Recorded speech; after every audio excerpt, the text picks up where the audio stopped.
Hello everyone, welcome to the एक्जिया IAS academy. तो चलिए देखते हैं कौन से इम्पोर्टेंट न्यूज़ आर्टिकल हैं जो रेलेवेंट रहेंगे एग्ज़ाम पर्सपेक्टिव से।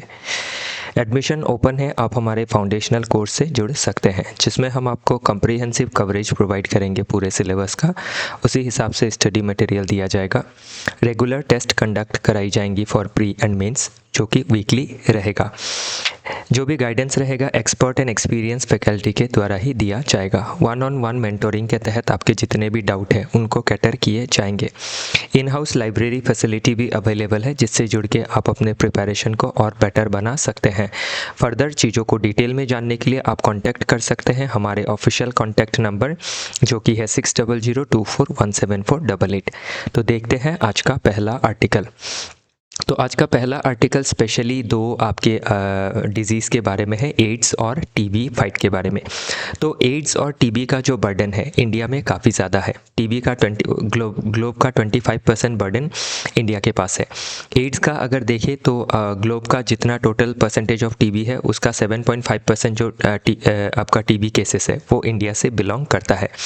तो अभी इसमें एड्स और टीबी से फाइट करने के लिए गवर्नमेंट ने, सेंट्रल गवर्नमेंट और डिफरेंट स्टेट गवर्नमेंट ने अपने हिसाब से जो डिफरेंट इनिशिएटिव्स है उसको लिया है। तो इसमें स्पेशली जो तमिलनाडु है उससे हम क्या बेस्ट प्रैक्टिसेस को ले सकते हैं। तमिलनाडु ने कैसे शोज़ दी वे अगेन, कैसे रास्ता दिखाया है, पहले किस तरीके से एड्स से निपटा और किस तरीके से अभी टीबी से फाइट कर रही है और उससे बाकी जो स्टेट्स है वो क्या सीख सकती है।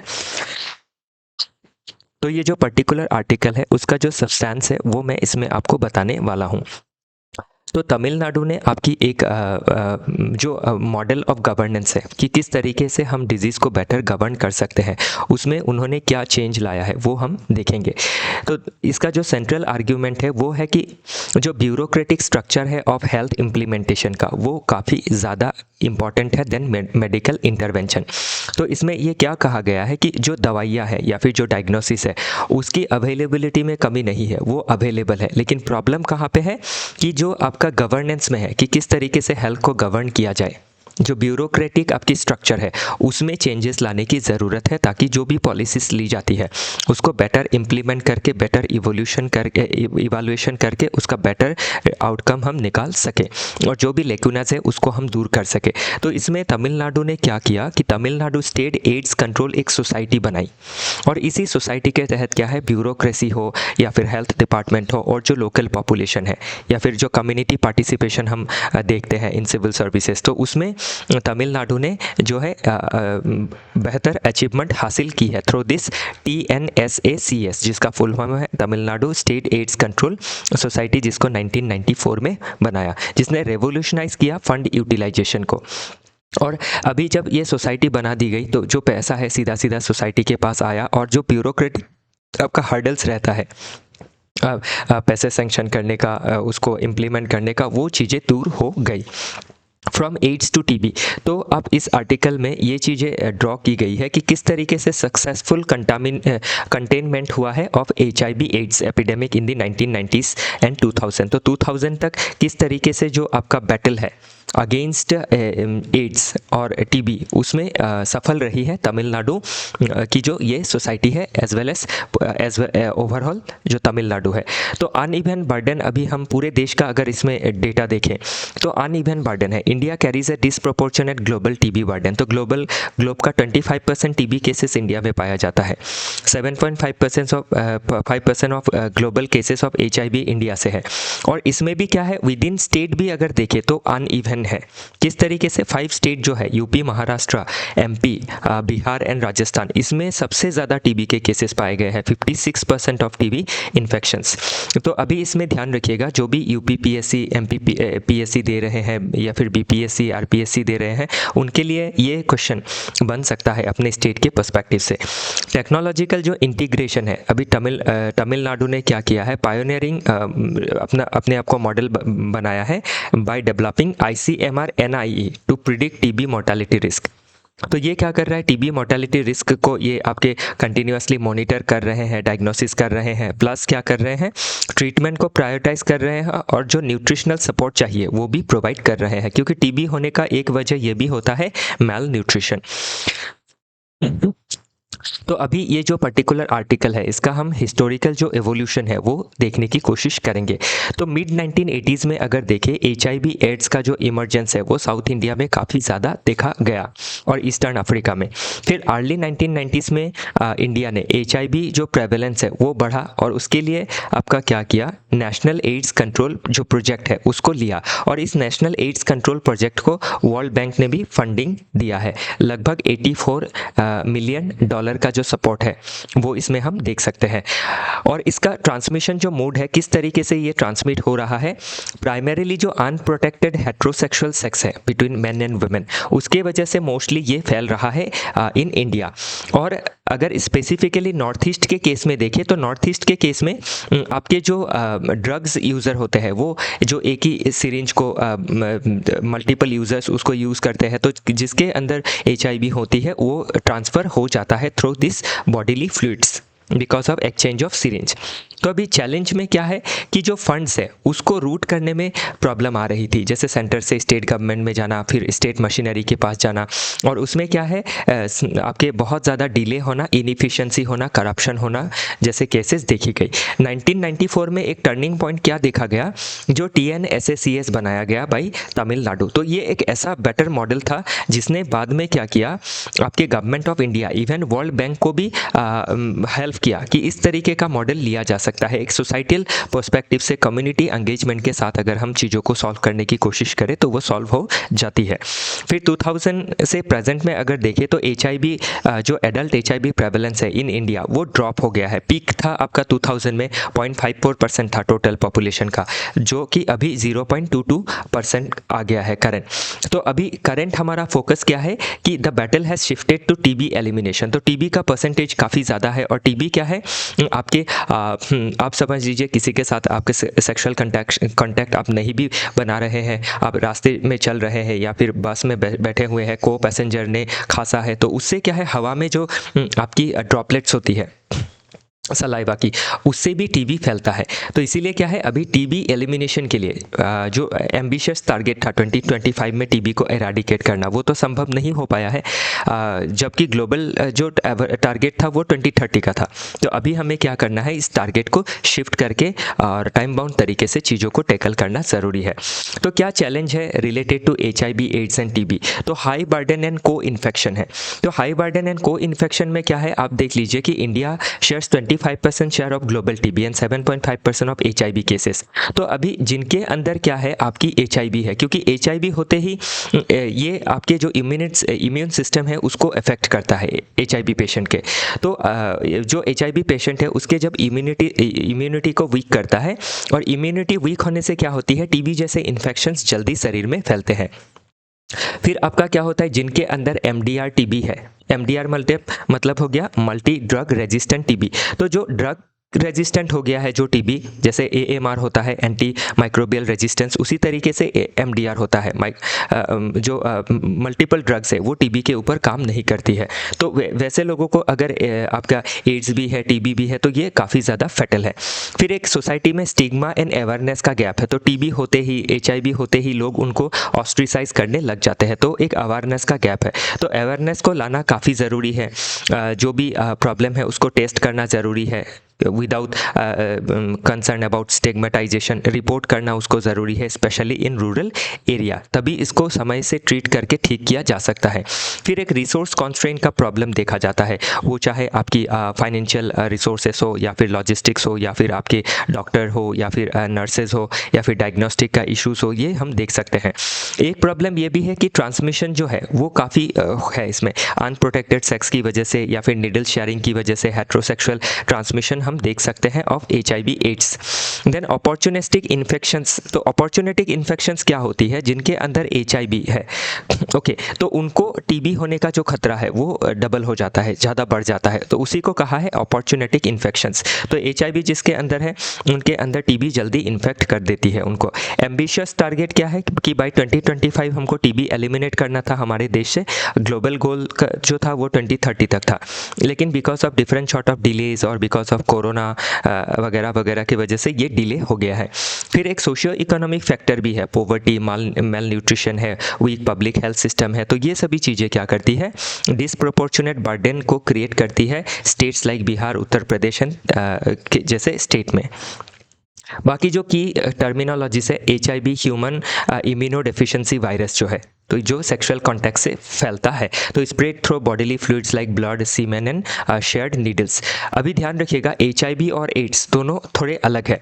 HIV जो पहले इंस्टांस में जो इम्यूनिटी को अटैक करता है, और एड्स हो गया कि जो इम्यूनो डिफिशियंसी होती है उसको और एक्यूट बना देता है और ज़्यादा सीवियर बना देता है। तो system is severely damage, specifically immune system is severely damaged, और इसके वजह से क्या है, अपॉर्चुनिटिक इन्फेक्शंस लाइक TB और ज़्यादा बढ़ जाती है। फिर ट्यूबरकुलोसिस क्या है, तो ये माइक्रोबैक्टीरियम ट्यूबरकुलोसिस जो है बैक्टीरिया, उससे ये इन्फेक्शन फैलता है लोगों के शरीर में। MDR TB क्या है, जो TB हुआ उसके बाद ड्रग भी उसके अंदर काम नहीं कर रही है, तो वो हो गया MDR TB, मतलब ये और ज़्यादा सीवियर है। TB ही है, TB का सीवियर रूप है ये। TNSSCS तो ऑलरेडी बताया, एक सोसाइटी है तो कंट्रोल HIV इन तमिलनाडु। अपॉर्चुनिटिक इन्फेक्शन ऑलरेडी बताया, हॉटस्पॉट क्या है जहाँ पे केसेस ज़्यादा है। ICMR NIE क्या है, Indian council of medical research, जो मेडिकल के लिए रिसर्च करती है, और उसमें आपका नेशनल इंस्टीट्यूट ऑफ एपिडेमोलॉजी जो ICMR के अधीन है। तो ये क्या करती है, रिसर्च बॉडी है जो एड करती है स्टेट्स को कि किस तरीके से एपिडेमोलॉजिकल जो डिजीज़ है उसको हम कंट्रोल कर सकते हैं। डायमेंशन अगर देखें तो इसमें सोशल डायमेंशन में हमें करना क्या है, स्टिग्मेटाइजेशन जो है उसको कम करना है, अवेयरनेस को फैलाना है, वल्नरेबल ग्रुप को हेल्प करनी है through nutrition and counselling. Then politically देखें तो इफेक्टिव जो गवर्नेंस है उसको आगे बढ़ाना है ताकि बेटर इम्प्लीमेंट करके इस तरीके के फटल डिजीज़ को हम टैकल कर सके। फिर लीगल में हमें क्या करना है, डिफरेंट सोसाइटीज़ को क्रिएट करनी है, उनको ऑटोनॉमी देना है, उनको आपका पैसे देना है, लॉजिस्टिक्स देना है, ताकि कम्युनिटी पार्टिसिपेशन के ज़रिए TB को ख़त्म किया जा सके। फिर एथिकली अगर देखें तो जो भी ट्रीटमेंट फैसिलिटीज़ है उसमें कोई डिस्क्रिमिनेशन नहीं होना है, और equitable access of health care system जो है सभी को देना है। इंटरनेशनली देखें तो WHO का जो गाइडलाइन है, वर्ल्ड बैंक का जो फंडिंग है, उसको बेटर यूटिलाइज करना है।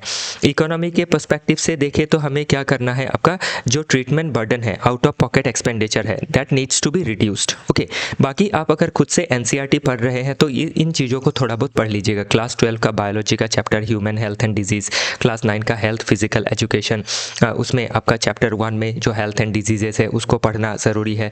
क्लास 12 का बायोलॉजी में चैप्टर 3 रिप्रोडक्टिव सिस्टम्स को पढ़ना है, उससे कैसे जो सेक्सुअली ट्रांसमिटेड डिजीजेस होती है वो फैलती है। फिर क्लास 11 में होम साइंस है, chapter on public nutrition and health. तो पब्लिक न्यूट्रिशन एंड हेल्थ कितना ज़्यादा इंपॉर्टेंट है to address problems like tuberculosis.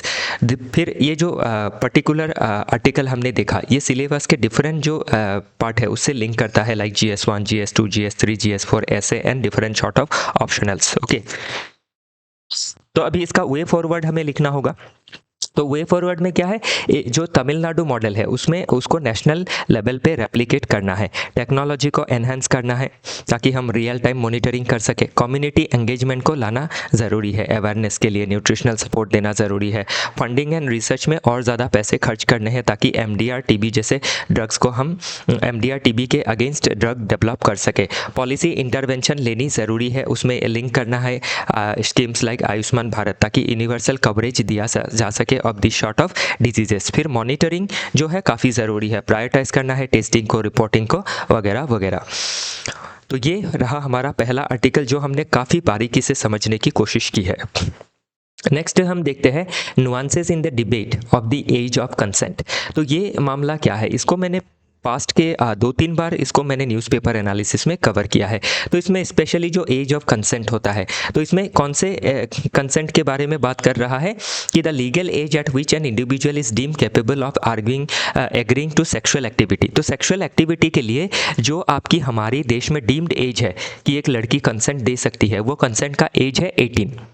और अभी ध्यान रखिएगा कि 18 जब एज है तो अभी क्या है आपका जो हमारे बच्चे हैं जो बॉय एंड गर्ल है वो क्या करते हैं आपके जैसे 14-15 के बाद ही उनके अंदर एक आपकी लव की फीलिंग आती है, फिर जो रोमांटिक रिलेशंस है वो एस्टैब्लिश हो जाता है। लेकिन जो पॉक्सो एक्ट है ये कहता है कि जो एज ऑफ कंसेंट है वो 18 बिलो नहीं हो सकता है। अगर 18 बिलो किसी लड़के ने लड़की के साथ सेक्सुअल रिलेशन स्टैब्लिश किया, ओके समझ लीजिए दोनों ही माइनर है, एक लड़का जो है आपका 17 ईयर्स का है, लड़की जो है 15 ईयर्स की है, 2 साल का गैप है, तो उसमें लड़के ने आपका रेप किया ऐसा वो माना जाएगा कि जो बिलो 18 है उसका कंसेंट को नहीं देखा जाता है। तो ये हमारे देश में आज के समय पे एक काफ़ी ज़्यादा बड़ी प्रॉब्लम हो गई है। बहुत ज़्यादा जो लिटिगेशन है वो देखा जा रहा है, इवन जो आपका बॉय है स्पेशली वो सफ़र कर रहा है। तो स्टैट्यूटरी रेप की तरह माना जाता है sexual activity with a person below the age of consent. तो वो अगर 17 ईयर्स 11 महीने का भी हुआ या फिर 11 महीने 29 दिन का भी हुआ तो भी उसको रेप माना जाएगा। ओके, तो इसीलिए इसमें क्या है, ये आर्टिकल स्पेशली ये बात कर रहा है कि रोमियो जूलियट का जो प्रोविज़न है वो रहना चाहिए कि जैसे 15 to 18 के अंदर जो बॉय गर्ल है उन्होंने अगर रिलेशन इस्टेब्लिश की है, ओके, और वो आउट ऑफ लव किया है, आउट ऑफ अट्रैक्शन किया है, तो उसको हमें क्रिमिनलाइज नहीं करना है। उसके लिए एक रोमियो जूलियट प्रोविज़न जैसे डिफरेंट जो आपकी प्रोग्रेसिव नेशंस है, डेवलप नेशंस है, उन्होंने रखा है, तो इंडिया को भी उसमें ध्यान देना चाहिए। तो अभी एज ऑफ कंसेंट अगर पॉक्सो के अंदर भी देखें 18 है, भारतीय न्याय संहिता के अंदर देखें तो भी 18 है। तो कोर कन्फ्लिक्ट यही है कि एडोलसेंट सेक्सुअलिटी एक फैक्ट है, ये फैक्ट ऑफ लाइफ है, ये लिव्ड रियलिटी है कि लोग अभी अट्रैक्ट हो रहे हैं, उनके अंदर रिलेशन एस्टैब्लिश हो गया, तो अब किया ही क्या जा सकता है। तो उसके लिए उसको हमें लीगलाइज करना ज़रूरी है। क्रिमिनलाइज करेंगे तो उससे क्या है, अभी जैसे कोई 15 ईयर्स का समझ लीजिए कोई बच्ची है और कोई 35 ईयर्स का मेल है, 30 ईयर्स का है, तो उसमें एक अलग बात हो जाती है। लेकिन समझ लीजिए कि 17 ईयर्स का है, 19 ईयर्स का है, तो उसमें क्रिमिनलाइज करना थोड़ा वो सही नहीं रहता है। ओके, तो एडवर्स इम्पैक्ट ऑन हेल्थ में देखा जाता है। तो एडवर्स इम्पैक्ट ऑन हेल्थ क्या होता है, जैसे कि आप समझ लीजिए 18 ईयर्स का लड़का है, 17 ईयर्स की लड़की है, उनके बीच रिलेशन हुआ और समझ लीजिए कि आप उन्होंने कंसीव कर लिया, जो बच्ची है उसने कंसीव, जो लड़की है उसने कंसीव कर लिया। तो अभी इस समय क्या है, लड़की को भी डर है, लड़के को भी डर है कि वो अगर आपके लीगल प्रोसीजर से हेल्थ फैसिलिटी को एक्सेस करके अबॉर्शन करेंगे तो उससे उनको legal challenges, legal hurdles face करना पड़ सकता है। तो इसीलिए वो क्या करते हैं, जो सेफ अबॉर्शंस होती है वो सीख करती है, जिससे क्या होता है स्पेशली जो गर्ल है उसके हेल्थ के ऊपर खासा नेगेटिव इम्पैक्ट पड़ता है, इवन लाइफ के लिए फैटल भी हो सकता है।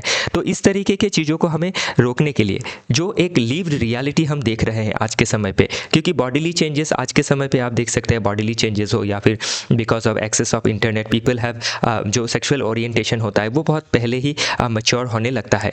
तो उसके लिए क्या है, इस प्रोविज़न को थोड़ा सा मॉडिफाई करने का जो ज़रूरत है आज के समय पे, प्रोटेक्शन देना ज़रूरी है इन बच्चों को, ना कि प्रोटेक्शनिज्म को देखना ज़रूरी है। तो जुडिशियल ऑब्जर्वेशन भी यही चीज़ देखी गई, इंक्लूडिंग दिल्ली हाई कोर्ट ने भी ये चीज़ें देखी है। फॉर्मर जो CJI थे हमारे ऑनरेबल DY चंद्रचूड़ जी, उन्होंने भी ये चीज़ को रिकॉग्नाइज़ किया कि adolescent love is a fundamental human experience है।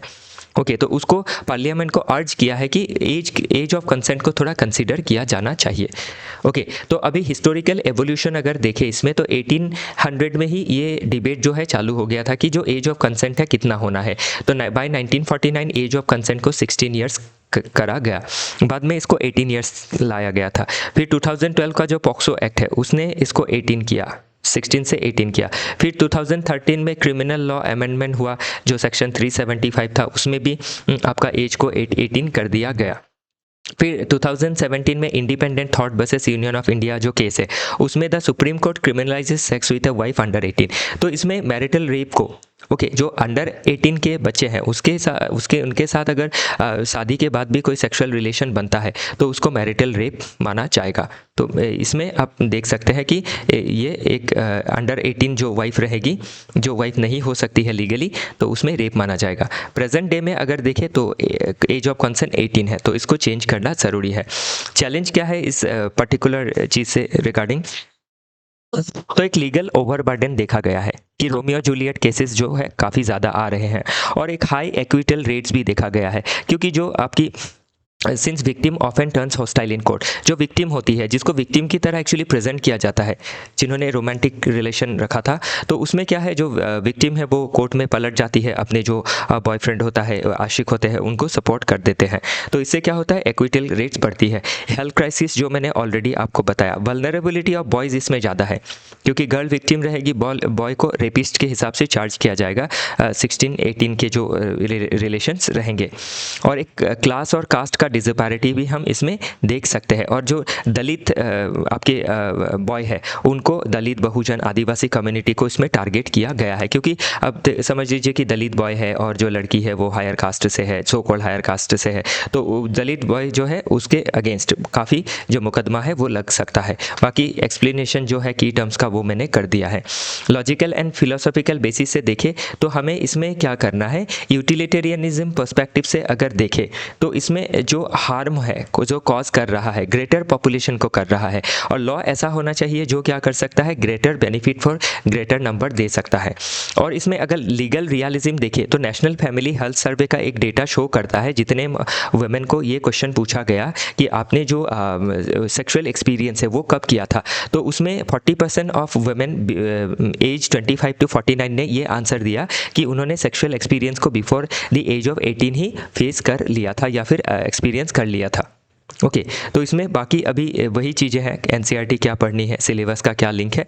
तो लीगल इसका वे फॉरवर्ड अगर देखें तो लीगल रिफॉर्म लाना है, तो एक क्लोज इन गैप एक्सेप्शंस को रखना है, 3 साल का एक्सेप्शन से एक रख सकता है। जैसे समझ लीजिए लड़की 17 की है तो लड़का जो है 19 का अगर है तो उसमें कोई प्रॉब्लम नहीं होना चाहिए। ओके 19-20 का, तो वो चीज़ें, या फिर आपकी समझ लीजिए लड़का 17 का है, लड़की 15 की है, तो वैसे एज गैप को हमें आपका एक्सेप्शन रखना चाहिए। एजुकेशन एंड अवेयरनेस देनी ज़रूरी है इन स्कूल। देन सपोर्ट देना है सिस्टम का, तो सिस्टम को जो एडोलसेंट फ्रेंडली क्लिनिक्स है वो बनाने ज़रूरी है। फिर मॉनिटर करना है इन चीज़ों को, एडल्सेंट बिहेवियर को, और उस हिसाब से लॉ को चेंज करना ज़रूरी है। डिफरेंट जो स्टेक होल्डर है, कम्युनिटी है, फैमिली है, एनजीओ है, यूथ है, इनको ऐड करना ज़रूरी है in this short of awareness campaign. एक हॉलिस्टिक प्रोटेक्शन देना काफ़ी ज़रूरी है। तो इसी के साथ जो एनालिसिस है वो ख़त्म होता है। ये कल के डेट का एनालिसिस था जो हमसे पेंडिंग रह गया था। बाकी इसी तरीके से और 7-8 आर्टिकल है, तो इसी तरीके से पढ़ेंगे तो हॉलिस्टिकली आपको चीज़ें समझ में आ जाएंगी। तो मैंने 2 आर्टिकल का जो मॉडल है वो आपको बताया है, बाकी चीज़ें आप इसको इसमें से देखने की कोशिश कीजिएगा। हमारे साथ जुड़े रहने के लिए आप सभी का बहुत बहुत धन्यवाद। फिर मिलेंगे आज का जो आर्टिकल है उसके साथ, तब तक के लिए अलविदा।